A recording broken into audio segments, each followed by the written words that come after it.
Hello everyone, welcome to the Om Namah Shivaya education hub. आज की class में हम जीके क्वेश्चंस कवर करेंगे। बहुत डिटेल में डिस्कशन करेंगे। जो आपके एक्स्ट्रा ऑप्शंस वाले पॉइंट होंगे उनके बारे में भी अच्छे से डिस्कस करेंगे कि आपका कोई भी ऐसा पॉइंट ना हो जो आपका मिस हो जाए। सारा हम कवर करेंगे। वैसे तो हम प्रीवियस ईयर पेपर्स GT+B के कर रहे हैं, बट अगर कोई और SSC का कैंडिडेट देख रहा है या सब देख रहे हैं, उन सबके लिए इम्पॉर्टेंट है, क्योंकि जो ये प्रीवियस ईयर जीके GS है ये हर किसी पेपर में आती है। आज की क्लास का हमारा फर्स्ट क्वेश्चन, हमने इसके 23 क्वेश्चंस ऑलरेडी पिछली क्लास में लाइव क्लास में कवर कर लिए थे। आपको डिस्क्रिप्शन बॉक्स में लिंक मिल जाएगा, आप डेफिनेटली चेकआउट कर लो। कॉन्टीन्यूटी में कर रहे हैं, शिफ्ट 2 है। मैं आपको बता देती हूँ 27 सितंबर 2018 का हम पेपर कर रहे हैं, उसकी शिफ्ट 2 कर रहे हैं। फीमेल कैंडिडेट वाला जो पेपर था DT+B का ऑनलाइन एग्ज़ाम जो हुआ था, उसकी हम शिफ्ट 2 के क्वेश्चंस डिस्कस कर रहे हैं। आज हमने 24th क्वेश्चन डिस्कस करना है। क्वेश्चन है, where is the capital city of Belarus located. Belarus की कैपिटल सिटी कहाँ लोकेटेड है? हिंदी में भी आप देख सकते हो, बेलारूस की शहर की राजधानी कहाँ स्थित है? ऑप्शन है बुखारेस्ट, बाको, मिन्स्क और लिस्बन। तो आपका आंसर क्या हो जाएगा? Correct answer that is Minsk, option number C. अब इसके बारे में और पॉइंट्स पढ़ लेते हैं। बुखारेस्ट कहाँ की कैपिटल है, मिन्स्क कहाँ की है देख लिया हमने, बाकू कहाँ की है, लिस्बन कहाँ की है, वो सारे देख लेते हैं। सबसे पहले आ जाते हैं बुखारेस्ट। बुखारेस्ट जो आपकी है वो कैपिटल कहाँ की है? रोमानिया। कौन सी कंट्री की है? रोमानिया। ठीक है। उसके अलावा अगर हम बाकू की बात करें, बाकू आपकी क्या है? अजरबैजान। अजरबैजान उसकी कैपिटल है आपकी। उसके अलावा मिन्स्क हमने देख लिया, दैट इज़ बेलारस। और लिस्बन जो आपकी है वो किसकी है? पोर्टुगल की है। किसकी है? पोर्टुगल की कैपिटल है। तो आपको सारे कैपिटल्स पता होने चाहिए। उसके अलावा करेंसी की बात करें तो जो बुखारेस्ट है इसकी करेंसी आपकी आ जाती है रोमानिया की है, तो इसकी करेंसी भी क्या आ जाती है आपकी? रोमानियन ल्यू। क्या आ जाती है? रोमानियन ल्यू। उसके अलावा अगर बाकू वाली देखिए तो इसकी करेंसी आ जाती है आपकी अजरबैजान मन्नत। क्या आ जाती है? अजरबैजान मन्नत। उसके अलावा अगर बुलारिस की देखें तो हमने देखा बुलारिस की है, तो ये क्या आ जाती है? बुलारेसियन रूबल। क्या आ जाती है? बुलारेसियन रूबल। नेक्स्ट आपकी पोर्टुगल। पोर्टुगल की तो वैसे पता ही होती है, यूरो। क्या है? यूरो। तो आपको ये कैपिटल्स भी पता होने चाहिए साइड बाय साइड, और इनकी करेंसीज भी पता होनी चाहिए। नेक्स्ट क्वेश्चन की तरफ मूव करते हैं। नेक्स्ट क्वेश्चन है आपका, Tawa project is an irrigation project of which state. जो आपका तवा प्रोजेक्ट है वो किस राज्य के सिंचाई का प्रयोजन है? तेलंगाना, मध्य प्रदेश, राजस्थान या उड़ीसा। तो इसका करेक्ट आंसर क्या है? That is Madhya Pradesh. क्या है? मध्य प्रदेश। ये एक तवा प्रोजेक्ट है क्या? बेसिकली तवा डैम था जो आपका तवा रिवर के अराउंड बनना था। ये कहाँ लोकेटेड है आपका?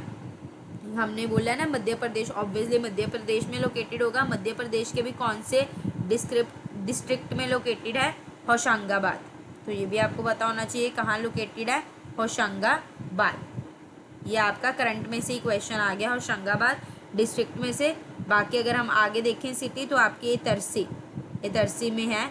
इतरसी में, होशंगाबाद में, मध्य प्रदेश में ये लोकेट है। इसका प्रोजेक्ट स्टार्ट कब हुआ था? 1958 में ये प्रोजेक्ट स्टार्ट हुआ था। जो आपका तवा प्रोजेक्ट है, कंस्ट्रक्शन स्टार्ट हो गई थी और इसको कंप्लीट कब तक करना था? 1978 तक का टारगेट था कि ये 20 ईयर्स में आपने ये कंप्लीट करना है। ठीक है। उसके अलावा तो ऐसे जिस पॉइंट में और कुछ पढ़ने वाला नहीं है, इसमें इतना ही मोर देन इनफ है। ठीक है। नेक्स्ट क्वेश्चन की तरफ मूव करते हैं। Next is, which of the article provides that state shall endeavour for the promotion of international peace and security. कौन सा ऐसा आर्टिकल है जो शांति के बारे में बात करता है? निम्नलिखित में से कौन सा लेख प्रदान करता है कि राज्य अंतर्राष्ट्रीय शांति और सुरक्षा के प्रचार के लिए प्रयास करेगा? तो वो हमारा आर्टिकल है 51। तो ये आपको इसके बारे में थोड़ी डिटेल डिस्कशन कर ही लेते हैं हम इन आर्टिकल्स के बारे में। तो ये आपके किस पार्ट में आता है? ये आपके पार्ट 4 में आता है। हमें पता है पार्ट 4 में हमारे कितने आर्टिकल्स आते हैं? 36 से लेके 51। ये 51st आर्टिकल ही है जो शांति के बारे में बात करता है। अगर हम देखें तो ये पार्ट किसके बारे में डील करता है? DSPC के, DPSP सॉरी, किसके बारे में डिस्कस कर डील करता है, डीपीएसपी। डीपीएसपी हमारे क्या है, directive principles of state policy के ऊपर है। अच्छा, ये डीपीएसपीज कहाँ से ले गए हैं, ये हमारे आयरलैंड से ले गए हैं। कहाँ से ले गए हैं, आयरलैंड, ये भी आपको पता होना चाहिए। डीपीएसपीज आयरलैंड से ले गए हैं। Which had copied from the Spanish, जो मतलब कॉपी किए गए थे स्पेनिश कॉन्स्टिट्यूशन से। उसके अलावा अगर हम एडिशनल इन्फॉर्मेशन की बात करें, आर्टिकल 45 जो यहाँ लिखा हुआ है, 45 में क्या है, फ्री एजुकेशन के बारे में है। किसके बारे में है, फ्री एंड कंपलसरी एजुकेशन के बारे में। तो हम अगर इसके बारे में पूछते तो हम किस पे जाते हैं, ऑप्शन 45 पे जाते हैं, मतलब ऑप्शन ए पे जाते हैं। उसके अलावा आर्टिकल 47 में क्या बताया गया है, ड्यूटी बताई गई है ऑफ द स्टेट। क्या है, ड्यूटी ऑफ द स्टेट, किस चीज़ की ड्यूटी है, रेज करना न्यूट्रिशन लेवल को, to raise the level of nutrition, मतलब इम्प्रूव करना आपकी पब्लिक हेल्थ को, in short improve public health. तो आप ये पॉइंट याद रख सकते हो, सारा तो लर्न किया नहीं जाता। इम्प्रूव हेल्थ, पब्लिक हेल्थ को इम्प्रूव करने के लिए आपका आर्टिकल 47 है, फ्री एजुकेशन के लिए 45 है, शांति के लिए 51 है। और अगर 50th आर्टिकल की बात करें तो ये क्या करता है, सेपरेट करता है जुडिशरी को फ्रॉम द एग्जीक्यूटिव। 50th में आपका क्या है, सेपरेट करता है किसको, जुडिशरी फ्रॉम द एग्जीक्यूटिव। उसके अलावा थोड़ा सा अगर हम ये बात करें कि ये डीपीएसपीज में हमारे क्या है, ये मैं रब करती हूँ, एक सेकेंड, थोड़ा सा और अगर इसके बारे में थोड़ी डिस्कशन कर ही लेते हैं। अब स्टार्ट किया हुआ है ये टॉपिक ताकि आपका थोड़ा डीपीएसपीज साथ के साथ कवर होता है। Directive principles is also one of the important topic of the polity. इसमें आपके बेसिकली 3 प्रिंसिपल्स आते हैं। सबसे पहला सोशलिस्टिक। सोशलिस्टिक में हमारे कितने आर्टिकल्स कवर होते हैं, सोशलिस्ट में हमारे जनरली आर्टिकल 38 से लेके 47 तक आर्टिकल्स हमारे सोशलिस्ट में कवर होते हैं। उसके अलावा गांधीयन प्रिंसिपल्स पे, जो गांधी जी के प्रिंसिपल्स के ऊपर जो आर्टिकल्स हैं वो हमारे किसके बीच में आते हैं, 40 से लेके 48, जो इनके बारे में बात करता है। और तीसरा हमारा लिबरल इंटेलेक्चुअल प्रिंसिपल्स आते हैं। लिबरल, वैसे इतना डीप क्वेश्चन आएगा नहीं, पर चलो हम कर लेते हैं कवर। लिबरल इंटेलेक्चुअल प्रिंसिपल्स ये आपके 44 से 51 में आते हैं। जैसे हमने यहाँ देखे 45 में हमारा क्या था, फ्री एंड कंपल्सरी एजुकेशन। उसके बाद यहाँ ड्यूटी थी इम्प्रूव पब्लिक हेल्थ। ये सारे लिबरल इंटेलेक्चुअल प्रिंसिपल्स के अंदर आते हैं। तो डीपीएसपीज हमारे 3 मेजर प्रिंसिपल्स में डिवाइडेड है, ये आपको पता होना चाहिए। उसके बाद नेक्स्ट क्वेश्चन है, by which constitutional amendment the jurisdiction of supreme court and high court were curtailed. कौन से अमेंडमेंट में सुप्रीम कोर्ट और हाई कोर्ट को लाया गया, तो वो कौन सी अमेंडमेंट थी आपकी, 42th अमेंडमेंट। कौन से ईयर की है ये भी पता होना चाहिए, 1974 इस अमेंडमेंट के अंदर लाया गया था। ये one of the important amendment रही थी। इट वॉज इनेक्टेड बाय, किसके अंदर हुई थी ये, इंडियन नेशनल कांग्रेस। तो ये पूछ लेते हैं, INC के अंदर हुई थी इंडियन नेशनल कांग्रेस। जो उस टाइम कौन हेड कर रहा था, इंदिरा गांधी जी। कौन हेड कर रहे थे, इंदिरा गांधी जी हेड कर रही थी। ये 42th अमेंडमेंट को ही हम क्या बोलते हैं, मिनी कॉन्स्टिट्यूशन भी बोलते हैं, क्योंकि इसमें बहुत सारे चेंजेस आए थे इस अमेंडमेंट के दौरान। तो इसको हम मिनी कॉन्स्टिट्यूशन के नाम से भी जानते हैं। किसको, 42th अमेंडमेंट को मिनी कॉन्स्टिट्यूशन के नाम से जानते हैं। बाकी और क्या क्या ऐड हुआ था वो देख लेते हैं। 42th अमेंडमेंट में क्या क्या और एडिशंस हुए थे। एक तो हमने देख लिया था supreme court, jurisdiction of supreme court and high court. अगर आप हिंदी में इस क्वेश्चन को पढ़ोगे तो देख लो कि संविधान संशोधन में सुप्रीम कोर्ट और उच्च न्यायालयों के अधिकार क्षेत्र को कम किया गया था इनके क्षेत्र को। ज्यूरिसडिक्शन का मतलब इनके इन्वॉल्वमेंट कम की गई थी, मतलब इनके बारे में ये कहा गया था, रिड्यूस द पावर्स को कम कर देना। कटेल्ड मतलब पावर्स को क्या कर देना, कम कर देना। तो वो कौन सा अमेंडमेंट था हमारा, 42। उसके अलावा 42th अमेंडमेंट में हमारे प्रीएम्बल में 3 वर्ड्स ऐड हुए थे। कौन कौन से वर्ड हैं, सोशलिस्ट, सेकुलर एंड इंटीग्रेटेड। ये हमारे 3 वर्ड्स भी हमारे इसी अमेंडमेंट में ऐड हुए थे। उसके अलावा ट्रांसफ़र किया गया था हमारे 7th शेड्यूल चेंजेस हुए थे। 7th शेड्यूल बना था, उसमें क्या था, जो 5 सब्जेक्ट थे state list to the concurrent list में 5 सब्जेक्ट को ट्रांसफ़र किया गया था। कौन कौन से? Education, forest, weight and measures, protection of wild animals and birds और एडमिनिस्ट्रेशन ऑफ जस्टिस। लिखने की ज़रूरत नहीं है, आप अपनी कॉपी पेन लेके बैठे ही होगे। साइड बाय साइड अगर आपने नोट करना है तो आप नोट कर सकते हो। बाकी सुन लो कि 7th शेड्यूल के 5 सब्जेक्ट्स को स्टेट लिस्ट से कॉन्करेंट लिस्ट में कन्वर्ट किया था। वो कौन कौन से 5 सब्जेक्ट से, मतलब कौन से 5 लिस्ट थी? Education, forest, weight and measure, protection of wild animals and birds and last one is administration of justice. उसके अलावा article 51A 10 fundamental duties add की गई थी फॉर द सिटीजन्स। किस कौन से आर्टिकल में? Article 51A। ठीक है, आर्टिकल 51A। उसके अलावा 4 DPSPs ऐड किए गए थे। और तो ऐसा कुछ पढ़ने की ज़रूरत नहीं है, ऐसे तो बहुत बड़ा कॉन्स्टिट्यूशन वाला चेंजेस आ जाएंगे, इतना पढ़ने की ज़रूरत नहीं है। Next is additional. अगर देखा जाए 43rd अमेंडमेंट में, 43rd अमेंडमेंट जो 1974 की नहीं थी, पहली बात तो ये 1978 की थी। ठीक है, 1978 की थी 43rd अमेंडमेंट। इसमें हमारे रीअपील हुए थे 6 आर्टिकल्स। कौन कौन से? 31D, 32A, 131A। देखो 31 वाला ही है, बस उसको 131A के नाम से आ गया। फिर 144A, 226A और 228A। ये 6 रीअपील हुए थे आर्टिकल्स किसके दौरान? हमारे 43rd कॉन्स्टिट्यूशनल अमेंडमेंट के दौरान। उसके अलावा अगर 44th अमेंडमेंट देखें, ये भी हमारा कौन से ईयर की है? 1978 की है। यहाँ इन्होंने गलत लिखा हुआ है, तो राइट टू प्रॉपर्टी रिमूव कर दिया गया था, was removed from the article, from the fundamental rights. जो हमारा फंडामेंटल राइट्स है ये हमारा रिमूव कर दिया गया था। आर्टिकल 31 कौन से अमेंडमेंट में रिमूव किया था? 44th अमेंडमेंट में रिमूव किया गया था। उसके अलावा नेक्स्ट क्वेश्चन आ जाते हैं। Next question is 5th president of India. India का 5th प्रेसिडेंट कौन था उसके बारे में पूछा गया। तो हमारे 5th प्रेसिडेंट कौन थे? डॉक्टर फ़ारुख़ुद्दीन अली अहमद जी हमारे 5th प्रेसिडेंट थे। अगर इसके बारे में देखें, इनके जो टाइम पीरियड था वो कितना था? 1974 से लेके 77 था। ये हमारे ऐसे 2nd प्रेसिडेंट है of India to die in office, जो ऑफिस में डेथ हुई थी जिनकी। तो ऐसे 2nd प्रेसिडेंट है जो ऑफिस में जिनकी डेथ हुई थी। मतलब ये नहीं है इन्होंने सीट छोड़ी नहीं थी, इनकी डेथ हुई थी ड्यूरिंग द पीरियड, मतलब इनकी गद्दी के टाइम जब ये बैठे हुए थे।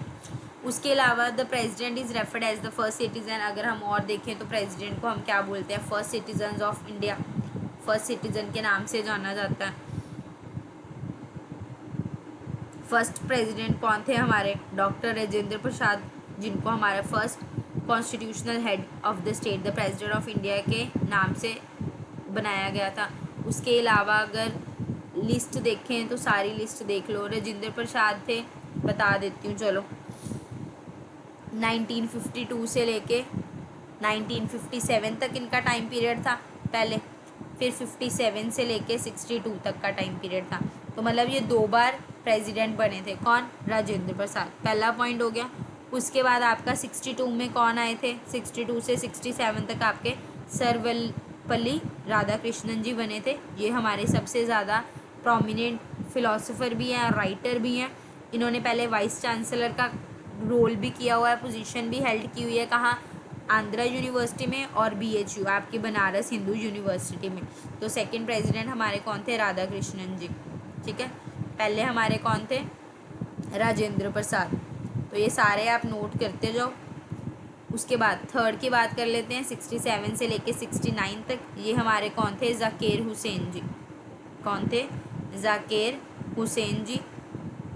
इनको पद्म विभूषण और भारत रत्न से भी निवाजा गया है। अगर हम देखें सबसे शॉर्टेस्ट पीरियड इन्हीं का था, सबसे शॉर्ट सर्विंग जो रहे हैं प्रेसिडेंट वो यही रहे हैं, ज़ाकिर हुसैन जी। और ये भी क्या हुए थे? Passed away in office, office में इनकी डेथ हो गई थी। जो हमने यहाँ पे पढ़ा था ना, ये 2nd प्रेसिडेंट थे जिनकी ऑफिस में डेथ हुई थी। तो अगर आपसे पूछ लें इनके अलावा किनकी हुई थी, तो आपका आंसर क्या आएगा, जाकिर हुसैन जी। उसके अलावा फोर्थ प्रेसिडेंट हमारे कौन थे, वीवी गिरी जी। श्री वीवी गिरी जी हमारे क्या है, फोर्थ प्रेसिडेंट है। ये रब कर रही हूँ ताकि आगे लिख सकूँ,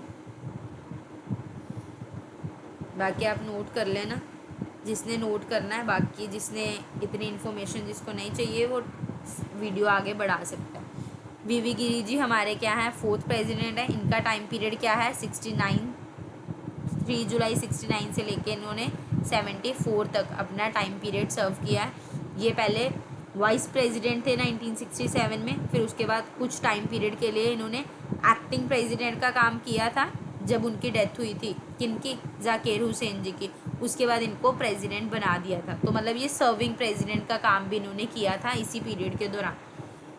उसके बाद हमने फिफ्थ में तो पढ़ा ही है, कौन है, फरुखुद्दीन अली अहमद जी। इनका टाइम पीरियड 77 से लेके 82 तक का है। ये पहले चीफ मिनिस्टर भी रहे हैं आंध्र प्रदेश के, तो ये आंध्र प्रदेश के सीएम भी रह चुके हैं। उसके अलावा ये यंगेस्ट प्रेसिडेंट थे, तो अगर आपसे पूछ लें यंगेस्ट प्रेसिडेंट, वो हमारे फिफ्थ प्रेसिडेंट ही थे जो हमारे यंगेस्ट प्रेसिडेंट थे। हु ऑक्यूपाइड राष्ट्रपति भवन, और उन्होंने कॉन्टेस्ट किया था for the post of president, मतलब 2 बार इन्होंने कॉन्टेस्ट किया था प्रेसिडेंट की पोस्ट के लिए, ठीक है। उसके अलावा सिक्स प्रेसिडेंट देखें तो जैल सिंह जी, जो ज्ञानी जैल सिंह जी हैं, ये सिक्स प्रेसिडेंट है। इनका टाइम पीरियड 82 से 87 तक है। ये सीएम रह चुके हैं पंजाब के और होम मिनिस्टर के, यूनियन होम मिनिस्टर का भी इनके पास था।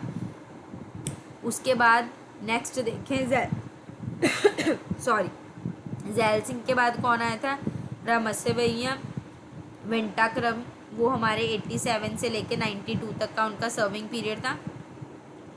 उसके बाद शंकर दयाल शर्मा जी आए थे 92 से 97 तक। वो किसके सीएम रहे थे, दिल्ली के, ठीक है, सॉरी मध्य प्रदेश के, सॉरी दिल्ली गलती से मुंह से निकल गया, मध्य प्रदेश के सीएम रह चुके हैं।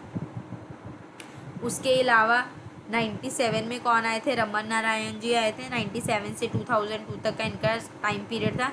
ये एम्बेसडर टू थाईलैंड, जैसे हम एम्बेसडर आते रहते हैं ना न्यूज़ में कि एम्बेसडर टू थाईलैंड इनको नियुक्त किया गया इनको, तो ये एम्बेसडर टू थाईलैंड भी रह चुके थे, टर्की भी रह चुके थे, चाइना भी रह चुके थे, यूएसए भी रह चुके थे। कौन, रमन नारायणन जी, जो हमारे प्रेसिडेंट रहे थे 1997 से लेके 2002 तक। उसके बाद अब्दुल कलाम जी आए थे 2002 से लेके 2007 तक का उनका टाइम पीरियड था।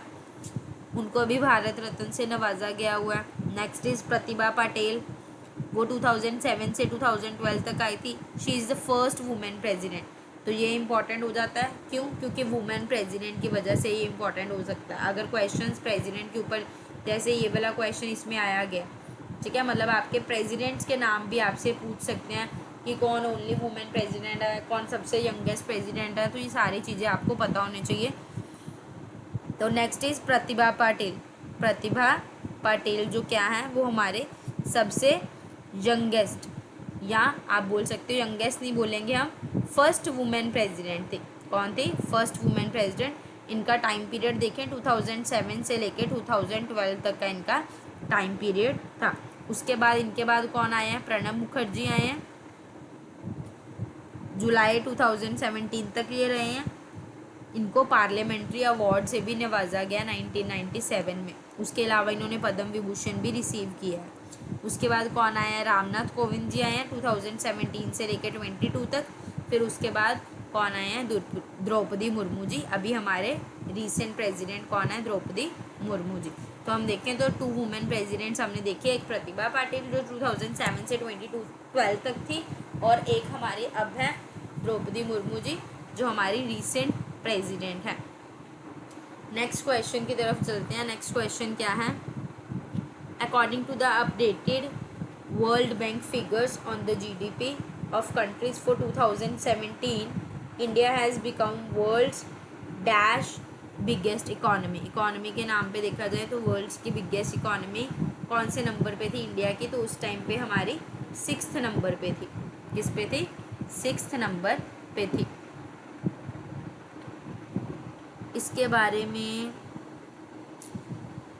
जस्ट वेट, इसके बारे में ऐसे सच डिस्कस करने की ज़रूरत नहीं है, क्योंकि ये 2018 के करंट अफेयर्स है। अब 2018 के करंट अफेयर्स तो इस साल आपके आने से रहे, तो इसको आप जस्ट नॉर्मल गो थ्रू कर सकते हो। Next is which country ranked first among the 100 countries in recently मतलब ये भी आपके 2018 के करंट अफेयर्स में आ गए। जो global real estate transparency index है, उनमें कौन सी कंट्री ने रैंक फर्स्ट लिया था, तो वो यूके है। अब इसमें आपको क्या पढ़ने के लिए कि ये 6 एरियाज़ में कवर होती है। अब ये इसलिए इम्पॉर्टेंट है क्योंकि अगर 2018 में आया था तो अब भी आएगा, तो इसलिए इस न्यूज़ को आप थोड़ा सा कवर कर सकते हो। 6 एरियाज़ कौन कौन से कवर किए जाते हैं आपके परफॉर्मेंस का, मार्केट में कैसे फंडामेंटल मतलब मार्केट में क्या पोजीशन है, व्हीकल्स के ऊपर देखा जाता है, लीगल फ्रेमवर्क के ऊपर देखा जाता है, ट्रांजैक्शन प्रोसेसेस के ऊपर देखा जाता है, और इन्वायरमेंटल स्टेबिलिटी के ऊपर देखा जाता है। तो उस टाइम यूके फर्स्ट रैंक रही थी, यूएस आपकी सेकंड रैंक रही थी, ऑस्ट्रेलिया आपकी थर्ड रैंक रही थी, और अगर इंडिया की बात करें तो इंडिया आपकी 4th रैंक पे रही थी 2018 में। नेक्स्ट क्वेश्चन है Kavadi is a folk dance associated with which state. जो आपका कावड़ी है, कवड़ी जो है वो आपका फोक डांस कौन सी स्टेट के साथ एसोसिएटेड है, तो वो कौन सी स्टेट के साथ एसोसिएटेड है, दैट इज तमिलनाडु। ठीक है, तमिलनाडु। ये किसके लिए पूजा जाता है, हिंदू गॉड ऑफ वॉर, जो कौन है, लॉर्ड मुरुगन। लॉर्ड मुरुगन जो कौन है, हमारे हिंदू गॉड ऑफ वॉर।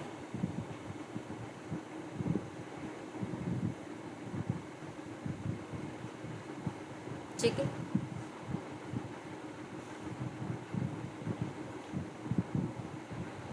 बाकी फोक डांस कब सेलिब्रेट किए जाते हैं, अगर एडिशनल देखें, और जब बच्चे का चाइल्ड बर्थ होता है तब, या कोई फेस्टिवल होता है, या कोई वेडिंग वगैरह होती है, तब फोक डांसेस को परफॉर्म किया जाता है।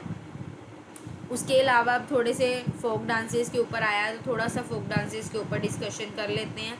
जो कर्नाटक है, कर्नाटका के फेमस फोक डांसेस के बारे में आपको पता होना चाहिए कि नेक्स्ट फोक डांस का नाम वही आ जाए, तो यक्षगना सबसे ज़्यादा फेमस है। यक्षगना कहाँ का है, कर्नाटका है का है। उसके अलावा सुग्गी, ये आपका कर्नाटका का है। उसके अलावा कारगा, ये आपका कर्नाटका का है। पुनीथा, पुनीथा ये आपका कर्नाटका का है। ये हमारे थोड़े फेमस मैं नेम लिख रही हूँ, जो चांसेस हैं आगे वाले एग्जाम में आ सकते हैं। तमिलनाडु में कबड्डी हमने देख लिया। कोलाअत्तम, कोलाअत्तम ये भी आपका तमिलनाडु में आता है। उसके अलावा कुम्मी, कुम्मी भी आपका किस में आता है, तमिलनाडु में आता है। अगर केरला में बात करें, केरला में काय कोताली, काय कोती कली, काय कोती कली ये आपका केरला में आता है। उसके अलावा ओत्तम थुल्लल, ओत्तम थुल्लल ये आपका फेमस है, जो केरला में आता है। मतलब इसके ऊपर क्वेश्चंस आ सकते हैं। अगर गोवा में देखें, गोवा में आपके क्या आ जाते हैं, कोल्ली, कोल्ली ले जाओ गोवा में, देखनी, गोवा देखने चलते हैं। फुगड़ी, घोड़े, घोड़े पे ही चलते हैं गोवा देखने। ठीक है, मोदनी ये आपके सारे गोवा के हैं, मोदनी हो गया।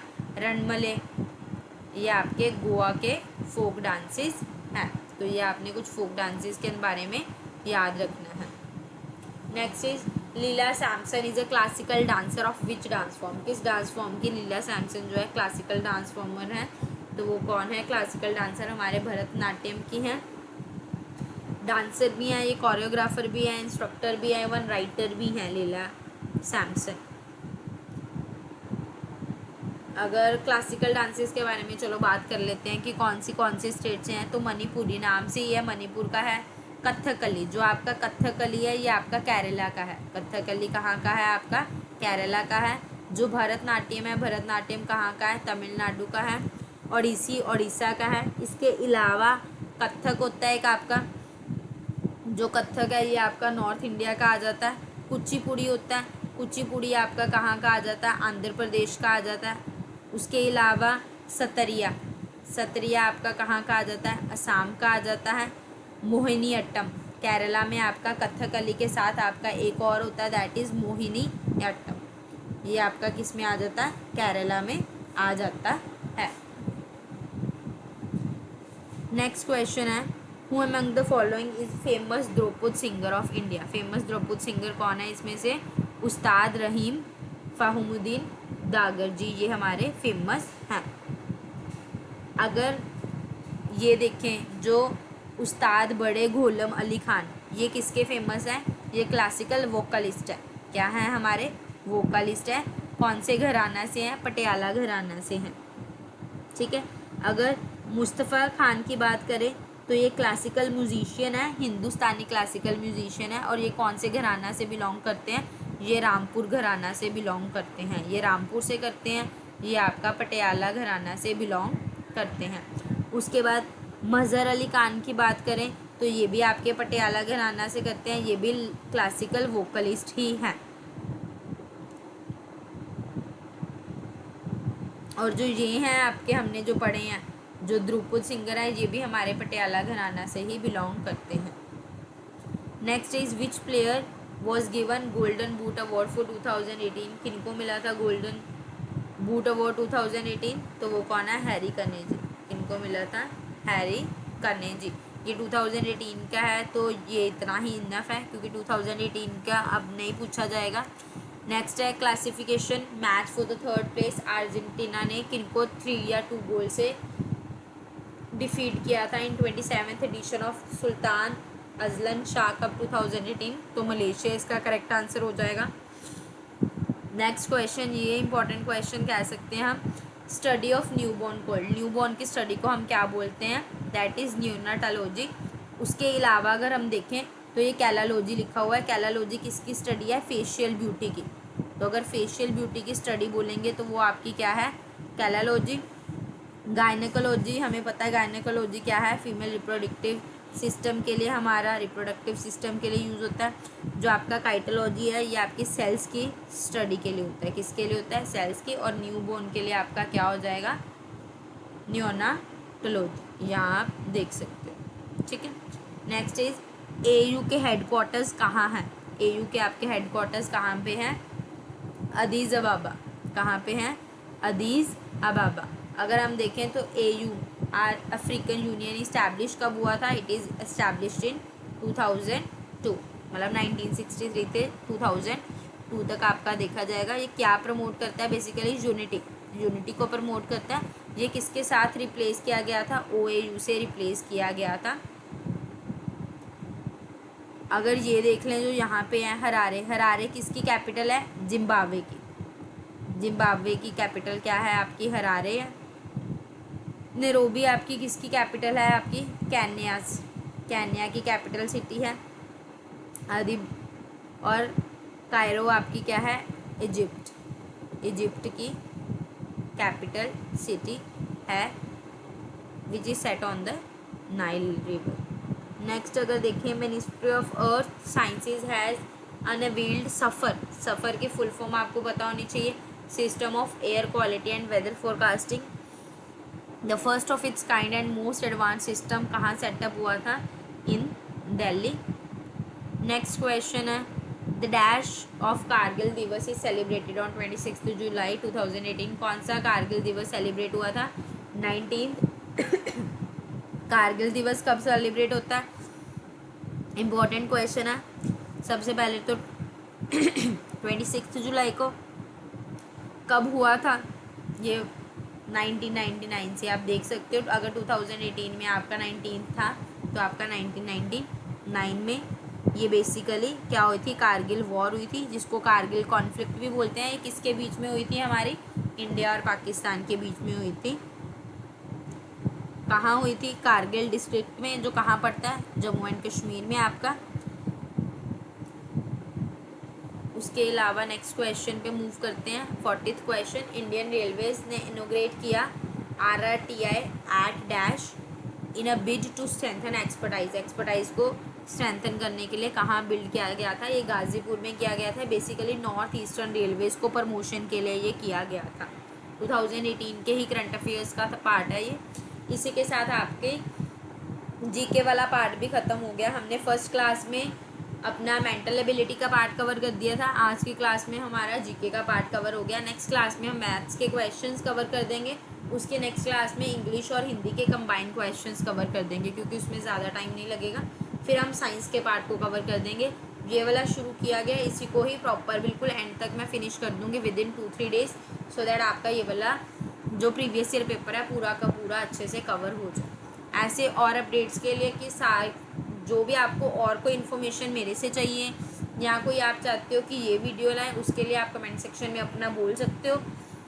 अगर आपने अभी तक चैनल को सब्सक्राइब नहीं किया, बिना सब्सक्राइब किए देख रहे हो, कोई बात नहीं है, बट अगर आपको लगता है इस चैनल सब्सक्राइब करने वाला है, then please do subscribe this channel and hit the bell icon, so that जैसे नेक्स्ट वीडियो है you will get the notification. Thank you so much.